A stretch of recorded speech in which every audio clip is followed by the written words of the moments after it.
Setelah lebih dari 6 bulan, MK akhirnya menjadwalkan putusan uji materi batas minimal usia capres dan juga cawapres. Dan putusan ini digelar 3 hari sebelum hari pertama pendaftaran capres-cawapres. Apa dampaknya? Dampak politik tertentu dari putusan yang digelar berdekatan dengan pendaftaran Pilpres ini. Kita ulas bersama di pagi hari ini bersama dengan pakar hukum tata negara, STHI, Jentera, sudah ada Bivitri Susanti, ada juga anggota Dewan Pembina Perludem, Titi Anggraini, dan juga ada pengamat politik, Unair Erlangga Pribadi. Selamat pagi, Assalamualaikum Mbak Bivitri, Assalamualaikum Mbak Titi, selamat pagi Mas Erlangga. Selamat pagi. Waalaikumsalam warahmatullahi wabarakatuh. Selamat pagi. Ya, ini kan bisa dikatakan dari bulan kemarin sampai bulan ini bisa dikatakan krusial sekali dan jadi pembahasan topik pembahasan yang ramai juga soal batasan usia capres dan juga cawapres. Saya langsung ke Mbak Bivitri. Mbak Bivitri, ini soal batasan usia capres dan juga cawapres ini betul ya open legal policy dan seharusnya ini tidak diajukan ke Mahkamah Konstitusi. Bisa dikatakan salah alamat? Jadi memang open legal policy iya. Jadi biasanya namanya Mahkamah Konstitusi ya, kalau misalnya kita baca Undang-Undang Dasar 1945 pasal 24C itu bilangnya Mahkamah Konstitusi itu menguji undang-undang terhadap undang-undang dasar. Jadi dengan kata lain harus isu konstitusional. Makanya mereka biasanya paling tidak sudah 7 putusan yang terkait batas usia. Mereka juga selalu konsisten bilang, oh batas usia itu bukan isu konstitusional. Jadi harus diselesaikannya melalui pembentukan undang-undang. Nah itu yang dikatakan dengan open legal policy atau kebijakan hukum terbuka. Karena kita harus ketat untuk melihat bahwa Mahkamah Konstitusi itu lembaga yudikatif. Jadi kita jangan tukar-tukar nih karena isunya mungkin hot dan banyak yang ingin anak muda maju terus langsung merasa ya sudah langsung diubah saja oleh MK. Nah dalam bernegara panduannya Undang-Undang Dasar 1945 jelas kalau Mahkamah Konstitusi itu lembaga yudikatif yang tidak membuat pasal baru dalam undang-undang apalagi tidak ada kaitannya langsung dengan konstitusi. Nah, idenya sebenarnya seperti itu yang namanya open legal policy. Jadi otomatis seharusnya uji materi di Mahkamah Konstitusi ini ditolak dong, seharusnya. Harusnya sih begitu kalau menurut saya. Apalagi kalau kita lihat tadi tuh 7 putusan saja sudah konsisten sekali nih. Jadi kalau misalnya Mahkamah Konstitusi tiba-tiba sekarang tidak konsisten, kita jadi berhak untuk mempertanyakan nanti pertimbangan hukumnya tuh seperti apa. Satu-satunya yang tidak konsisten juga sangat politis adalah waktu putusan pimpinan KPK. Baru juga nih 112 nomor perkaranya tahun ini juga.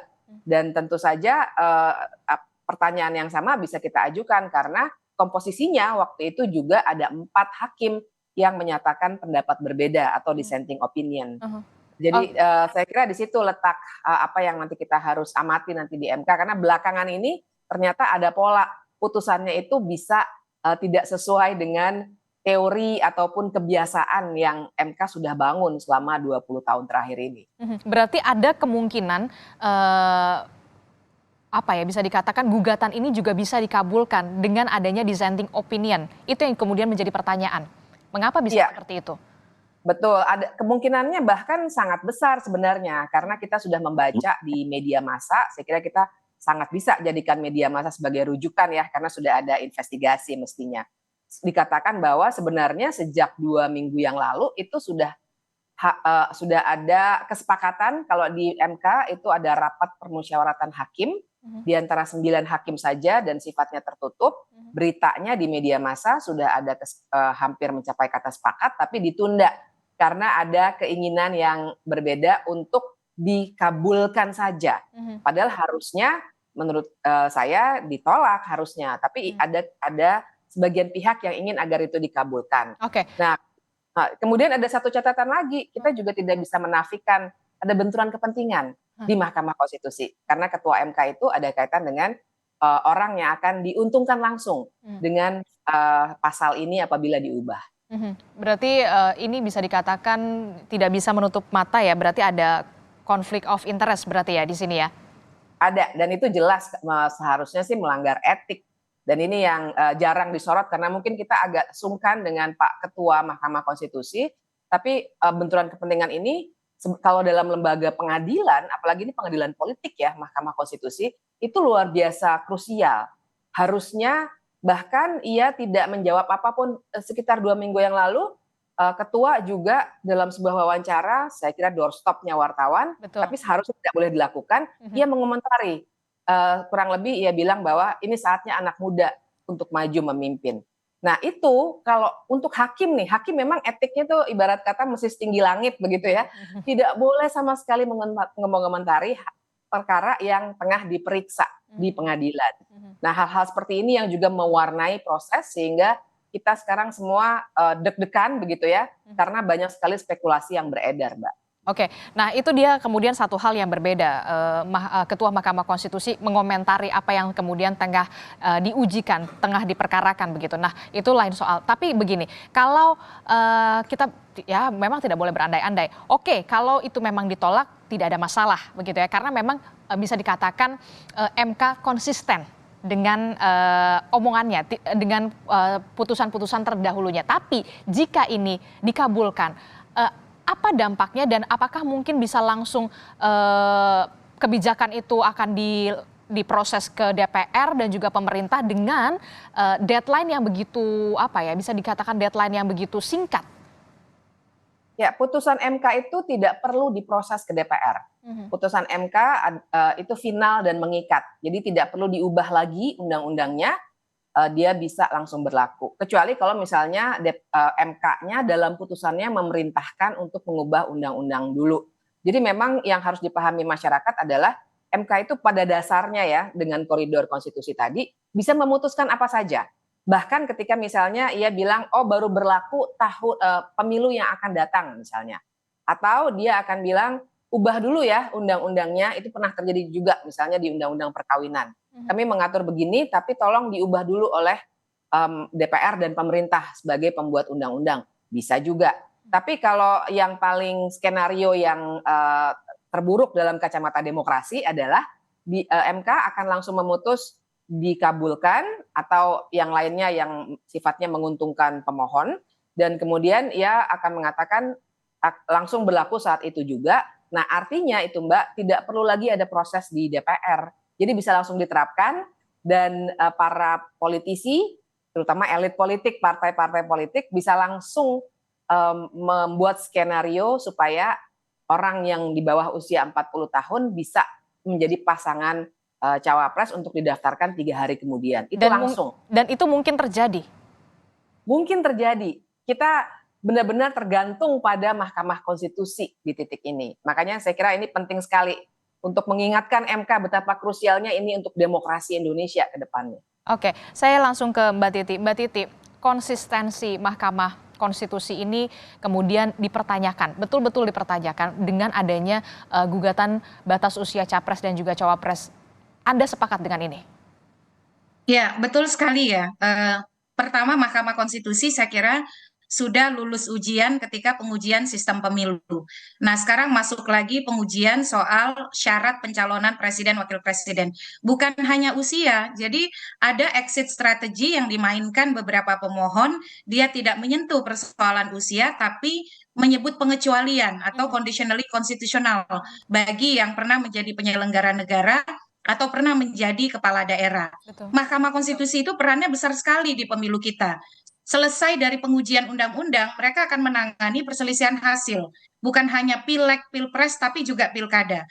Bayangkan kalau kemudian ada stigma di masyarakat soal keraguan terhadap kredibilitas dan independensi Mahkamah Konstitusi akibat yudisialisasi politik. Situasi hari ini kan akibat pembentuk undang-undang yang menolak melakukan perubahan atas undang-undang pemilu. Akhirnya semua persoalan-persoalan yang menjadi aspirasi para pihak terkait pengaturan pemilu itu dipindahkan dari ruang persidangan parlemen ke ruang persidangan Mahkamah Konstitusi. Tidak hanya yudisialisasi politik, tapi politisasi yudisial yang terjadi hari ini. Nah, saya kira kalau soal usia, tadi Mbak Bivitri sudah menyampaikan, kecil kemungkinan bahwa Mahkamah Konstitusi akan mengabulkan. Saya kira kondisi hukum hari ini tidak ada yang baru yang bisa mengubah putusan MK terdahulu. putusan 15 2017 dan putusan 50 tahun 2019. Semua menyatakan persoalan umur itu adalah legal policy, Iya, betul. kewenangan pembentuk undang-undang. Tetapi memang yang mengkhawatirkan adalah soal persyaratan pengecualian bagi yang pernah menjadi kepala daerah. Memang secara faktual ini rumpunnya sama-sama eksekutif, presiden, gubernur, bupati, wali kota. Dan selama ini kepala daerah itu menjadi sumber rekrutmen bagi kepemimpinan nasional. Tapi persoalannya adalah kalau disamaratakan sampai dengan kepala daerah kabupaten kota, itu juga menjadi problem tersendiri begitu. Jadi Mahkamah Konstitusi satu sisi ini kita semua berandai-andai ya hari ini, karena di beberapa putusan Mahkamah Konstitusi itu pendekatannya agak unik.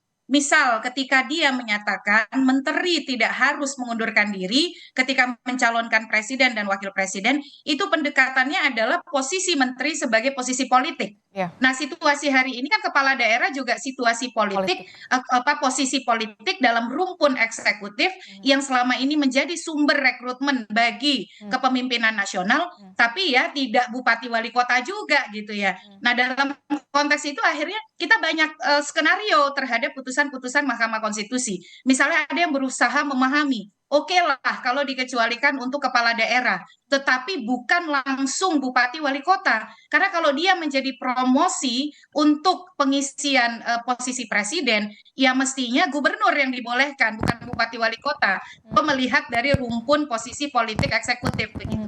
Oke. Tapi situasi hari ini saya kira betul-betul membawa Mahkamah Konstitusi dalam pusaran politisasi yudisial.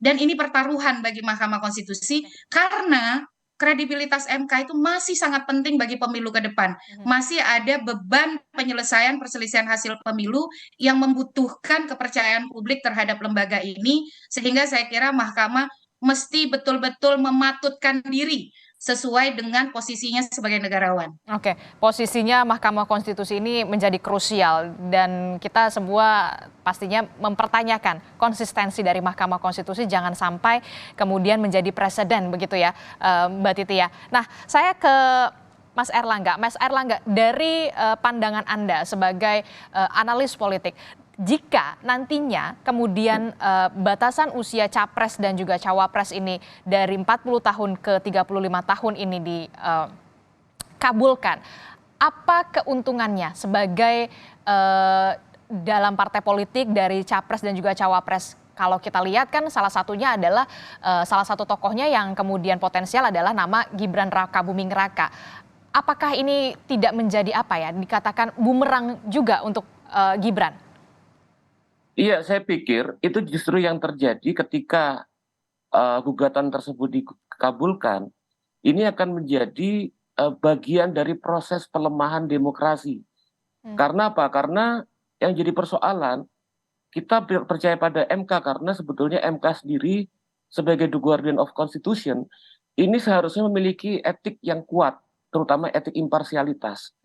Nah, apalagi kalau kita lihat gugatan tersebut terkait dengan pusaran pertarungan politik yang sedang berlangsung.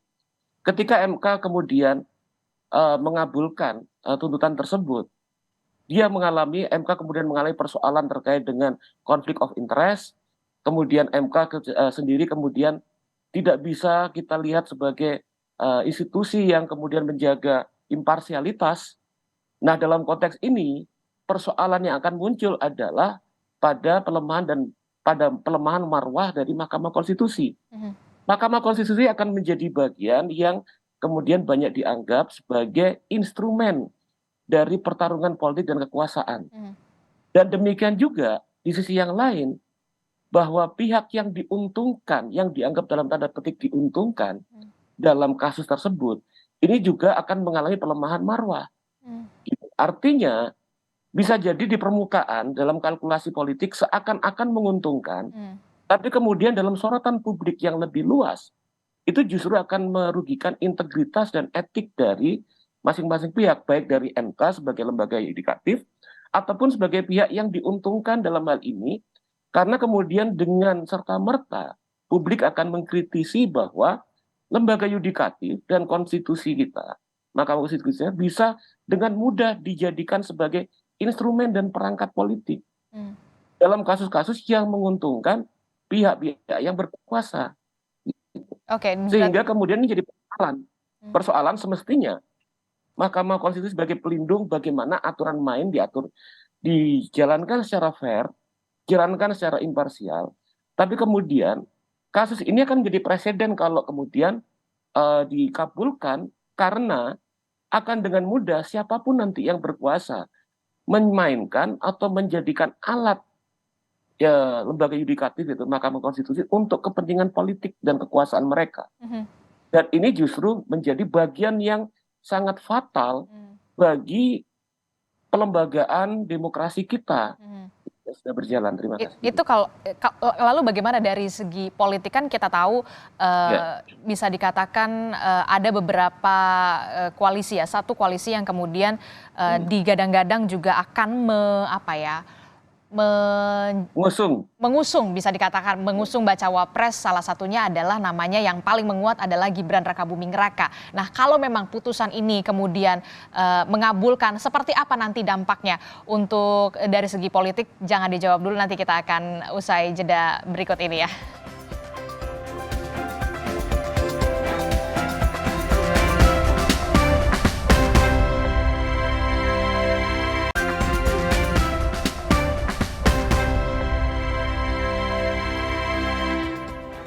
Terima kasih Anda masih bersama kami di Sapa Indonesia Pagi. Saudara, kita masih membahas soal bagaimana gugatan Mahkamah Konstitusi soal batasan usia capres dan juga cawapres. Masih bersama kami ada Mbak Bivitri, kemudian ada Mbak Titi dan juga ada Mas Erlangga. Saya ke Mbak Bivitri dulu. Tadi Mbak Titi sudah menyinggung soal ada exit strategi. Selain batasan usia capres dan juga cawapres yang kemudian dipermasalahkan dari 40 ke 35, ada frasa atau pernah menjabat sebagai bupati, wali kota, atau jabatan kepala daerah. Apakah ini juga memungkinkan? Jadi begini, yang harus dipahami adalah pada dasarnya putusan MK itu bunyinya kalau tidak dikabulkan, ditolak. Itu dari permohonan yang masuk ya, di ujung pada waktu awal bisa juga istilahnya itu di NO, tidak dapat diterima. Nah, sekarang kita masuk dikabulkan atau ditolak. Nah, ketika dikabulkan seharusnya secara konstitusional dan secara teori MK adalah istilahnya itu negatif legislator. Mereka cuma bisa bilang iya konstitusional, maka tidak dikabulkan. Kalau bilang tidak ini inkonstitusional, maka permohonan itu sebenarnya ditolak. Nah, tapi memang selama 20 tahun terakhir ini MK sudah membangun kebiasaan baru. Mereka menjadi positif legislator. Dalam arti mereka menambahkan norma di dalam putusannya. Jadi entah itu dari 40 menjadi 35 ataupun menambahkan frasa pernah menduduki jabatan dan seterusnya, itu sebenarnya dua-duanya dalam kategori dia menjadi positif legislator, dan biasanya mereka namai putusannya sebagai conditionally konstitusional atau dia konstitusional bila dibacanya seperti ini. Nah, kira-kira begitu nanti bunyi putusannya. Nah, jadi kalau pertanyaannya bisa nggak sih MK melakukan itu? Jawabannya bisa. Walaupun tadi ya secara teoretik seharusnya sih tidak bisa, tapi selama ini mereka sudah pernah lakukan itu. Jadi yang harus dipahami oleh warga tuh, makanya perlu sekali kita diskusikan ini. MK pada dasarnya bisa memutuskan apa saja. Nanti pertanggungjawabannya ada di pertimbangan hukumnya. Memang terdengar tidak adil, tapi begitulah sistem ketatanegaraan kita. Jadi MK hari Senin itu bisa saja menambahkan frasa yang seperti disebutkan tadi, karena pernah mereka memutus hal yang serupa, walaupun itu juga dikritik keras dan ada 4 hakim lain yang menyatakan pendapat berbeda atau dissenting opinion di putusan mengenai pimpinan KPK waktu itu. Usianya minimum 50 tahun atau pernah menduduki jabatan yang sama sebelumnya. Nah, tapi menurut saya itu pun tidak bisa dijustifikasi karena ini kan untuk elected official, bukan selected official. Jadi orang-orang yang dipilih melalui pemilihan. Harusnya filter dalam tanda kutip itu kan seperti filter ya, supaya kita mendapatkan yang terbaik. Filter seperti itu harusnya dilakukan oleh partai politik masing-masing, tapi tidak diatur dalam sebuah peraturan perundang-undangan.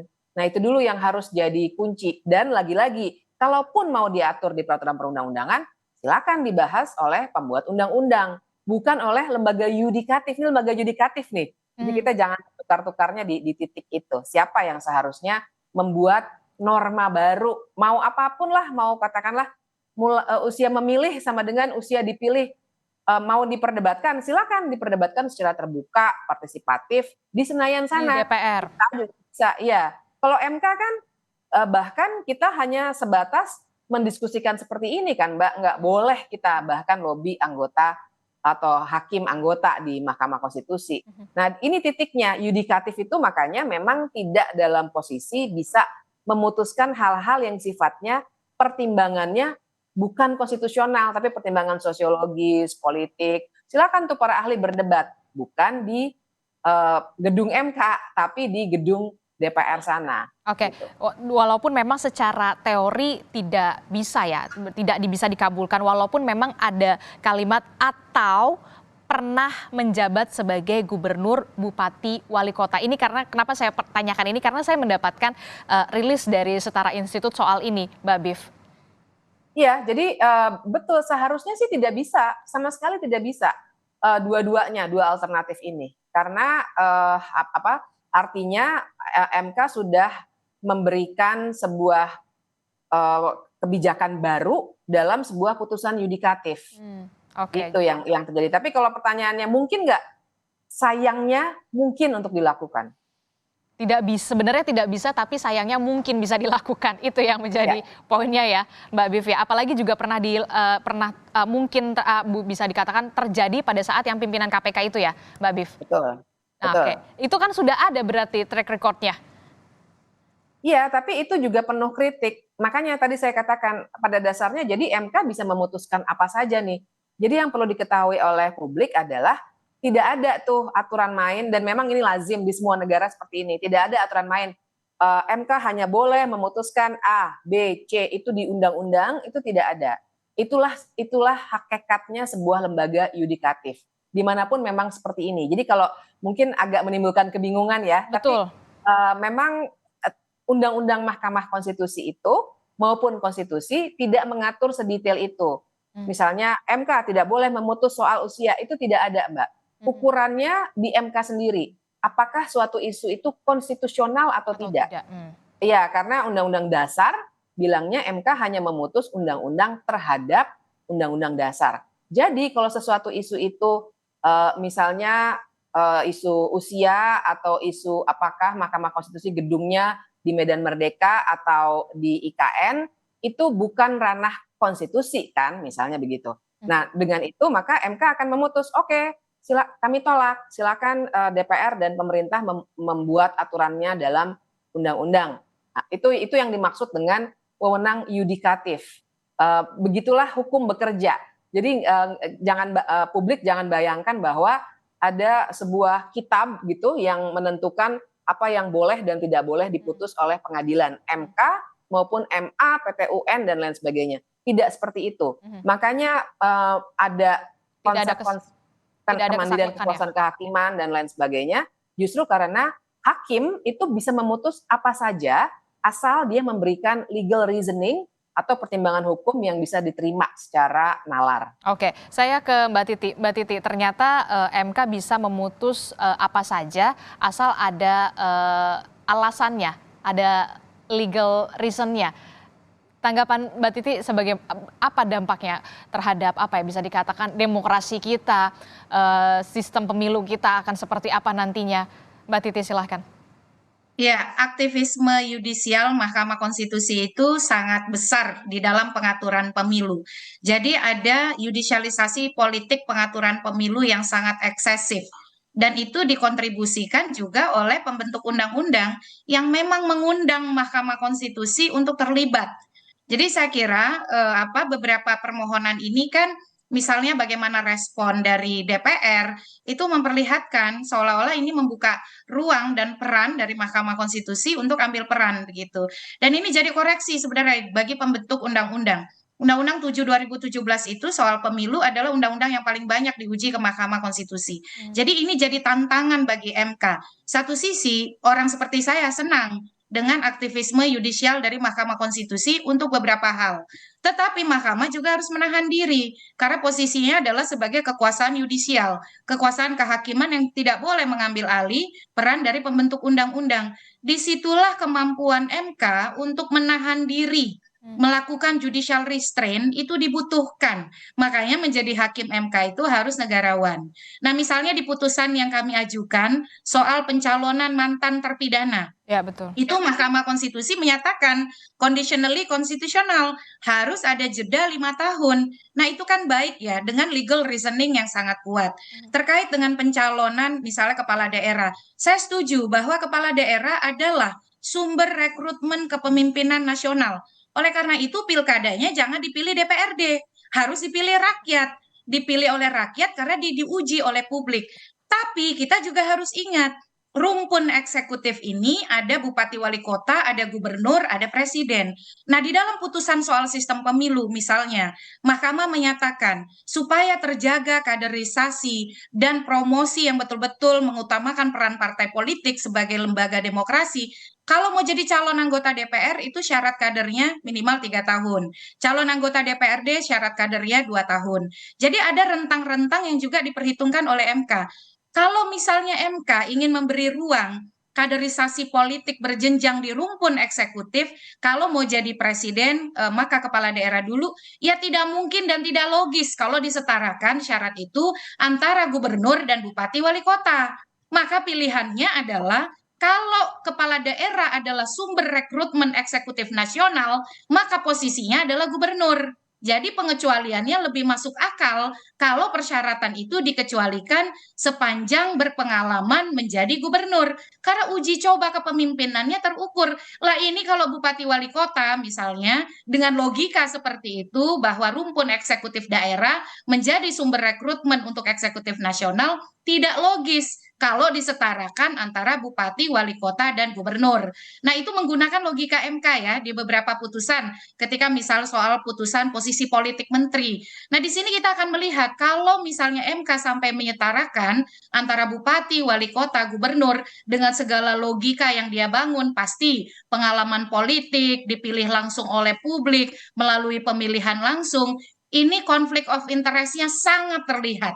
Jadi apalagi kita bicara nama yang disebutkan bukan nama saya atau nama Mas Erlangga atau nama Mbak Bivitri atau nama Emil Dardak sekalipun. Satu nama saja yang muncul begitu.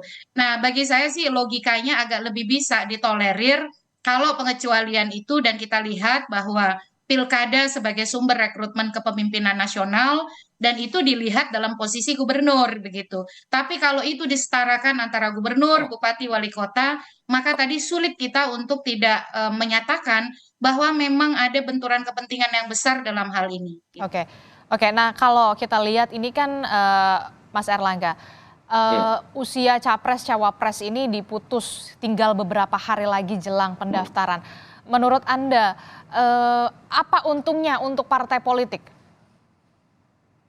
Iya, kalau kita ngelihat kalkulasi ya terkait dengan untung rugi dari keputusan tersebut, apabila kemudian skenario terburuk dalam perspektif hukum dan juga kemudian etik dari ketatanegaraan itu muncul, yaitu diputuskan untuk diterima, maka kemudian kalau kita bicara keuntungan politik, tentu bahwa kekuatan-kekuatan politik yang kemudian hendak merangkul atau menjadikan figur muda seperti yang kemudian ilustrasinya Mas Gibran Rakabuming untuk tampil tentu akan mendapatkan dukungan politik dari hal tersebut. Tapi yang paling juga menjadi catatan adalah bahwa di sisi yang lain respon dialektik, respon penolakan juga sangat besar. Bagi kekuatan politik yang lain, tentu ini akan menjadi salah satu bagian dari amunisi bahwa pihak yang diuntungkan dalam hal tersebut telah memberikan kontribusi bagi pelemahan demokrasi di Indonesia. Dan bukan hanya antar kontestasi kekuatan politik, tapi juga lebih dari itu adalah masyarakat sipil yang otonom melihat bahwa mereka yang diuntungkan dari keputusan tersebut memberikan kontribusi bagi pelemahan dan regresi demokrasi di Indonesia. Sehingga kemudian dalam konteks yang lebih general, yang lebih berbasis pada publik, ini adalah suatu presiden buruk bagi demokrasi. Dan itu terutama dalam proses pilpres, election, akan menjadi serangan yang juga bisa jadi mematikan bagi mereka yang mendapatkan keuntungan dari proses instrumentalisasi yudikatif bagi kepentingan politik. Oke, jadi dari segi keuntungan, mendapatkan dari segi keuntungan soal putusan Masih ini. debatable, keuntungan itu masih sangat relatif sebetulnya. Iya, iya. Jadi bisa dikatakan mendapatkan keuntungan dari putusan ini, tapi juga bisa mendapatkan justru serangan yang mematikan, termasuk Serangan yang mematikan. Oke, termasuk juga bisa menggembosi sedikit demi sedikit elektabilitas. Iya, makanya tadi saya bilang sebelumnya, makanya bahwa ini masih relatif dan masih seakan-akan, seolah-olah menguntungkan. Tapi bahwa keuntungan itu harus dipertimbangkan dalam respon-respon dialektik yang akan muncul dari keputusan tersebut bagi pihak kekuatan politik yang merasa diuntungkan tadi. Oke, jadi dan tadi Mbak Titi sempat menyatakan harus ada peran partai politik. Seharusnya ada filter nggak sih dari partai politiknya sendiri? Iya, saya pikir ini kan bernegara dia, namanya demokrasi kita berrepublik. Seharusnya kemudian juga politisi paham tentang dimensi-dimensi etik politik, sesuatu hal yang saya pikir juga beberapa tahun belakangan ini sudah mulai absen gitu. Bahwa tindakan dan kemudian bagaimana membangun keuntungan politik, tentunya partai politik menuju kekuasaan melihat kalkulasi untung rugi. Tapi bahwa batasan apa yang pantas dalam proses demokrasi kita itu harus menjadi bagian penting dari cara kita berpolitik. Nah, ini yang saya pikir pelan-pelan semakin tergerus dalam proses demokrasi kita. Apa yang seharusnya dilakukan oleh partai politik? Yang harus dilakukan oleh partai politik tentunya adalah tidak kemudian mengabaikan persoalan-persoalan bagaimana proses demokrasi yang sehat ini bisa bekerja dengan baik. Termasuk adalah bahwa jangan sampai kemudian justru pada saat kontestasi arus politik itu sedang kencang, terus kemudian mencoba memanfaatkan Mahkamah Konstitusi misalnya atau lembaga yudikatif sebagai instrumen politik mereka. Artinya kan kemudian jangan sampai tindakan-tindakan politik yang dilakukan itu membawa pukulan fatal bagi proses demokrasi di Indonesia. Kesadaran ini yang saya pikir masih lemah di kalangan elit politik kita sekarang. Oke, jadi bisa dikatakan. Tapi saya mau tambahkan Mbak Adisti ya. Silakan Mbak Titi. Sikap beberapa deklarasi dan juga pernyataan terbuka partai politik yang menominasikan orang yang secara hukum itu tidak memenuhi syarat itu sebenarnya menunjukkan budaya politik dan budaya hukum yang sangat buruk. Dan itu menciptakan spekulasi bahwa seolah-olah mereka sudah tahu ending di MK akan seperti apa. Jadi itu sebenarnya membawa stigma yang mencederai kredibilitas MK. Kan kita sekarang berpikir ya, ini kok bisa-bisanya deklarasi di tengah pasal 169 huruf Q yang masih eksis. Yang bahkan Mahkamah Konstitusi itu baru akan memutus di hari Senin 16 Oktober. Tetapi deklarasi, permintaan, pernyataan sudah diminta. Ini kan tidak salah akhirnya kalau spekulasinya muncul, wah ini Mahkamah Konstitusinya udah dikondisikan nih. Wah Mahkamah Konstitusinya sudah beres nih. Karena buktinya kita sudah bisa deklarasi, orang yang belum memenuhi syarat pun sudah dimintai kesediaan untuk menjadi cawapres.